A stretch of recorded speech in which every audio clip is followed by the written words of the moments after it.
Welcome back to the Cyberfusion Distribution video podcast.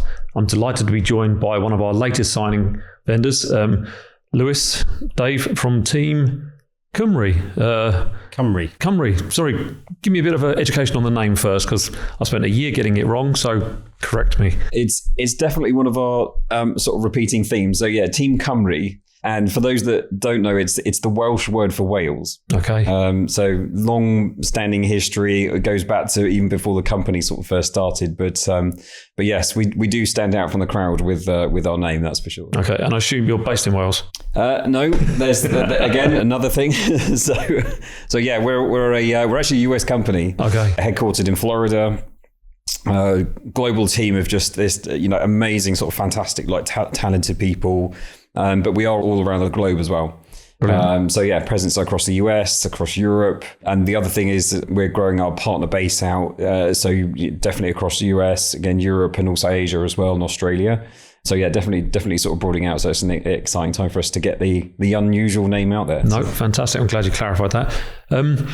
So Lewis, tell me a bit about your role within the company and tell me a bit about the company itself. So, Cyberfusion deals with innovative vendors. Mm-hmm. To a lot of the channel out there, especially, they say, oh, hold on, that's a vendor. That's quite new. But go into the history, because I know you're not necessarily a new vendor. You'll be new to channel. But yeah, if you could give us a bit of a potted history and about the technologies, that'd be great. Yeah, definitely. So I've actually personally been with Team Cymru for just over 4 years now.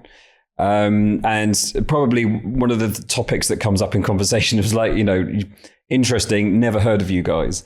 So a lot of the legacy of our organization goes back to providing what we do to governments. And a lot of that work tends to happen behind, sort of closed doors. So just by virtue of the type of work, there was just never a need to go external, promote the brand, all those sort of classic things that an organization would need to do. And then about sort of 4 or 5 years ago, the decision was made that we could go to market with a alternate take on it, different types of products, etc. So really for us, the last sort of 4 years has been about really getting our products geared up, refining them, ready for market. And we have had some really interesting success. So incredibly, because of the trust that we've got from our legacy, have been around for sort of decades. What's typically happened is the people that are users and familiar with the data that we provide, and we'll come on to sort of more details around that. They've gone from typically found themselves in roles in the sort of private sector, but specifically in pretty significant size organizations that could have that maturity and sophistication experience. Needed that experience to kind of leverage our data. Our customers typically made up of 7 out of the 10 largest US and UK banks. 3 out of the 5 largest organizations in the world are our customers as well. And in addition to that, the work that we do that's outside, that private sector, we've got more than sort of 70 CCERT teams that use our data to help, keep nations safe. So yeah, it's a very unique organization that's got a very, very sort of long history. But yeah, the reason why people haven't really heard of us is that we're still relatively new to market. Yeah. It's like I said, we're refining our products and services sort of over the last sort of few years, and we're definitely seeing sort of 2025 as a significant year for growth. So I think when we sort of look at growing out our channel, growing out our partners, that's really the exciting opportunity to us. Is now broaden out, scale, create, foster relationships with all these really great great partners like yourself. And yeah, exciting time ahead for 2025 for sure. Brilliant. And everything you say mirrors what we love hearing from a vendor. You've started your journey. You've been very successful directly. You've had to go and educate the end user.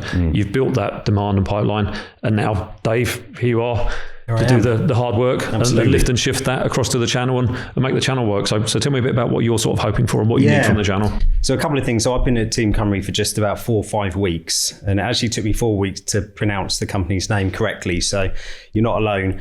But I've been in the sort of cybersecurity industry for about 25 years and, worked for, lots of kind of marquee vendors, if you like, people like Forescout, Aruba Networks, various integrators. And I was really looking for something totally different. And actually when these guys, Team Cymru, approached me, never heard of them before, and I almost kind of shrugged them off, like, really? Team who? And the recruiter convinced me to kind of have a conversation with them. And actually, the more conversations I had, I realised that there's something really special here, totally unique. And the way I kind of describe it is it's almost like the best kept secret in the industry, because, you know, we've been around for 20 years, as Lewis said. We've got, you know, countless really high profile customers, as Lewis said, 7 of the 10 largest UK and US banks, three of the largest companies in the world. Yet nobody's ever heard of us. Yeah. So I think from a channel perspective, what's really cool is when we go and speak to partners, we kind of have a level of credibility already. You know, we're not like a startup where we don't have customers, we don't have any revenue, we don't have any kind of legacy. We've kind of got all of that. So it's really exciting for me to be able to talk to partners about something that's really unique and what I think is quite sort of special and exciting in the industry. And what does that, you mentioned the customers and they're not insignificant, they're sizable customers. So there must be kind of be a profile of partner that together we should be looking at. What does that look like?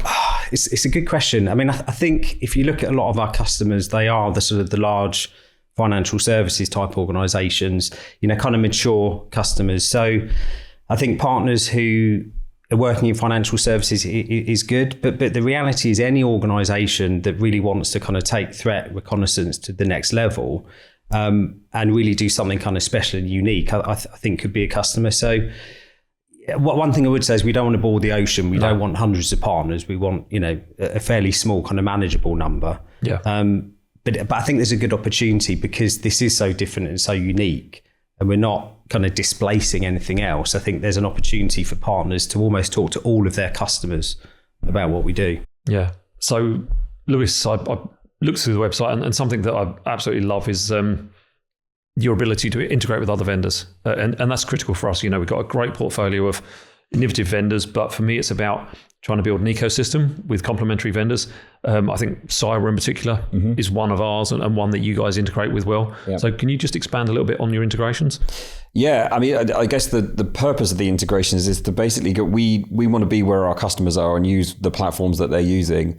And I think probably most people will agree, you know, the one thing that, you know, people, you know, from an operational sort of perspective, the one thing they don't want to do is then adopt a new technology and another dashboard. Yeah. And go through all that sort of process. So yeah, a lot of 2024, a little bit before has been about, you know, how do we, you know, get our data integrated into the customer environment using the sort of platforms. And that's just sort of one of many. So, you know, some great innovations have sort of come out of it. But I think, again, the goal is like, how do we help leverage our data and automate the workflows and make that sort of process as seamless and straightforward as possible. And talking a little bit about sort of our history, it was really only up until sort of recently that extremely experienced and sort of sophisticated sort of threat hunt teams and threat intel teams could leverage our data. And I think this is what these integrations sort of bring, is they're really about like how do we make that whole process and the consumption of that data much easier. A lot of effort this year has been around how do we tag and enrich that data as well. So again, through those integrations, we're making sure that the process is as seamless as possible. Allow customers to create like really effective like workflows. Like incident response is a great use case because during that's quite a frenetic sort of process. Like everyone is on high alert, you know, high energy, you know, type of sort of activity. So yeah, weaving our data in and getting like immediate insight, immediate context is actually helping these teams like speed up that process and save time. So many use cases around like, speeding up that sort of process has like financial outcomes, financial benefits. Yeah. All those things that, again, senior management sort of like to hear about. So integrations has been a big focus and it will continue into sort of next year. And we're looking to also go through a whole education sort of process. So we'll be, you know, watch out for like workshops from us, like webinars about, you know, specific integration points as well. So we're looking forward to getting that message out, especially out to the partner community, because I think we see, you know, not just it's great that we've got the integration, but now go through an education process with our partners, make sure they're enabled, make sure they're equipped. And it also allows them to get a little bit creative as well. So if they can see an opportunity to stitch maybe like 2 or 3 of their vendors together, go to something really novel, because I think that's that's the other opportunity I see for partners with Team Cymru is that yes, they're taking something unique, but also quite sticky. Once an organization has sort of latched on and started to build workflows, start to really gain traction, and you get that sort of snowball effect. It's a very, very sticky, sticky product, sticky sort of process, which is great because it means, again, it's good for repeatable sort of annuity. So. Yeah. So as a partner, if I was looking at Team Cymru, in 3 sentences, what is it you do that I would be buying off you to provide to my customer? Yeah, so what we're known for, and this is we're well into like 3 decades now. So what we have is the world's largest data ocean of threat intelligence data. Okay. It's quite challenging to put that into sort of perspective and numbers, and I call it a data ocean because obviously many organizations talk about having data lakes. Yep. And this is exponentially larger than that as well. But so yeah, I mean, on average, every day we ingest anywhere between 250, 300 billion IP to IP communications. As an organization, we go through the process of refining that data, but also enriching that data. That's really the secret sauce that we've got. So, the scale of the data is one thing. We then build, accuracy and sort of precision into that data, helping get like really specific insights out of that as well.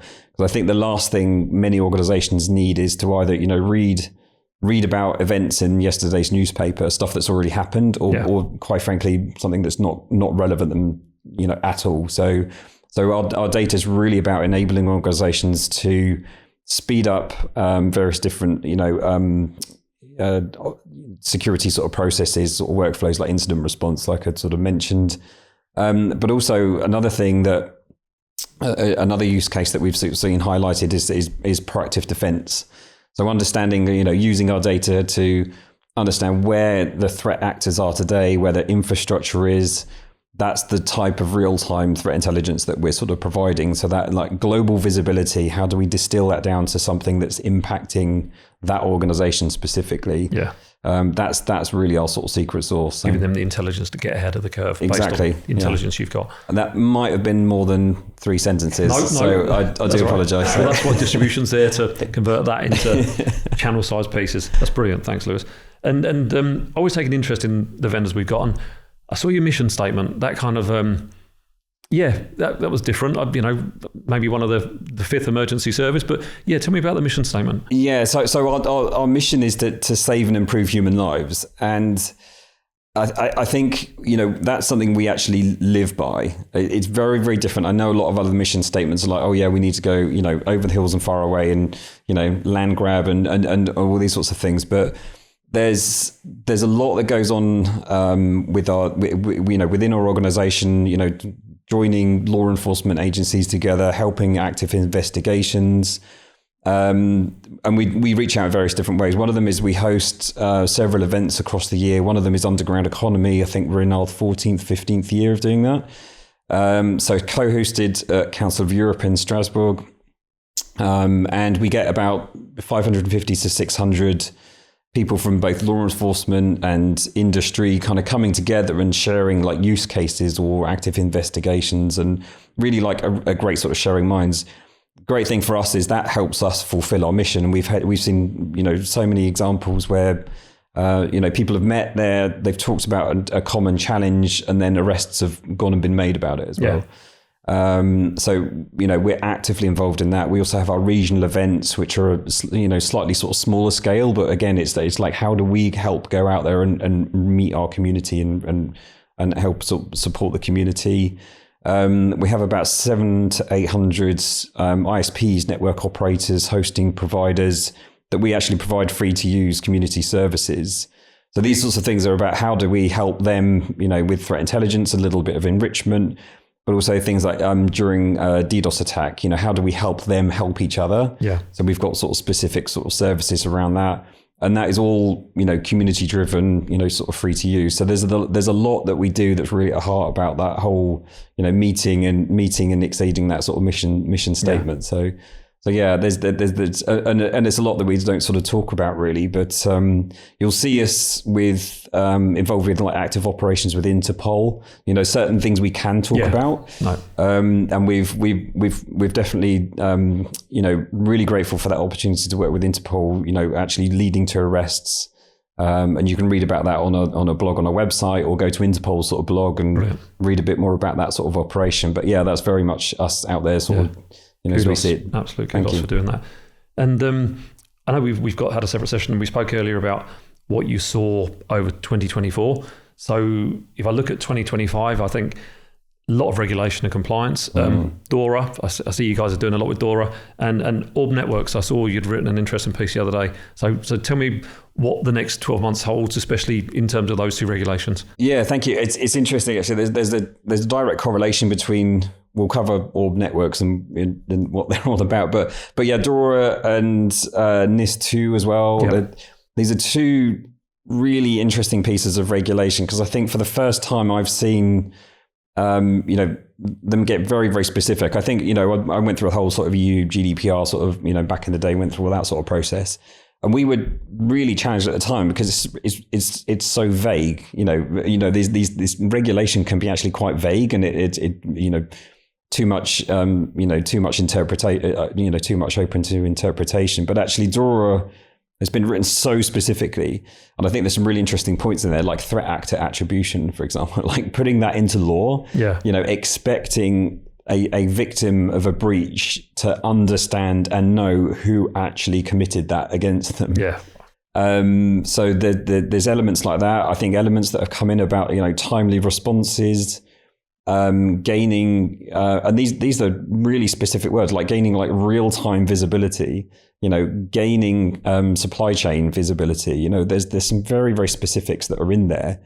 And having started to sort of, you know, research and write and sort of discuss, I think that there's these common themes that are coming up where organizations are basically looking at this legislation that is coming in sort of January 2025, and then looking at their existing capabilities and finding like significant gaps. So it's a really interesting sort of discussion, but also I think that's the opportunity for the channel to come in and say, you know, how are we helping our customers like identify these gaps? And then the responsibility then falls back on us, you know, as the vendor, to help channel partners to say, look, these are the gaps that we feel. These are specific articles that we will help your customers. So I can see a very, very big uptick in like consulting services, you know, helping organizations like understand the gaps before you then get the technology to sort of plug them. But I think as Team Cymru, we're very well positioned to fulfill on some of these very, very specific articles like timeliness, accuracy, supply chain visibility, even threat actor attribution. I mean, you know, this is like the hit list of all our use cases. So I can see, you know, working with partners across 2025, like helping their customers identify the gaps and then actually like helping them plug those gaps as well.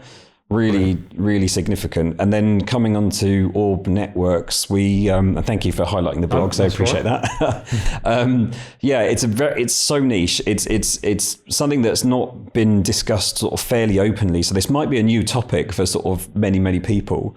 But actually some pretty sophisticated threat actors out there have started to use a new technique. So I think a lot of the time, cyber criminals, you know, more sophisticated threat actors, it's almost like a you know, direct, I'm going to target you, I'm going to, you know, scan your infrastructure, look for weaknesses, look for gaps, exploit them, etc. But the way that Orb Networks operate, see it as more of like a mesh. Okay. So what they're doing is they're compromising. So the threat actors are creating significantly sized infrastructure. So when I say significant, you know, think like 5,000, 10,000 compromised CCTV cameras across the internet anywhere. Also routers as well. They're compromising routers. Yep. So they're now launching their attacks and hiding the attack path through a huge mesh network. Wow. And I think specifically, again, you know, financial services, I know we use these guys like as a sort of an example, but when you think about DORA coming into effect and now you've got threat actor attribution listed as one of the articles. You've got to try and find that amongst that. And I think the first port of call is lots of these organizations are going to turn around to their threat intelligence supplier and say, I need an answer and I need it quick. Yeah. And I doubt many can. Yeah. And yeah, so I think DORA and Orb Networks is a really interesting sort of dynamic. So, we could, and I'm sure this topic will come up. We'll definitely schedule one for a little bit next year. Yeah. But I think for partners, this is the trick, isn't it? It's like, how can I find something that's interesting, unique, compelling? Yep.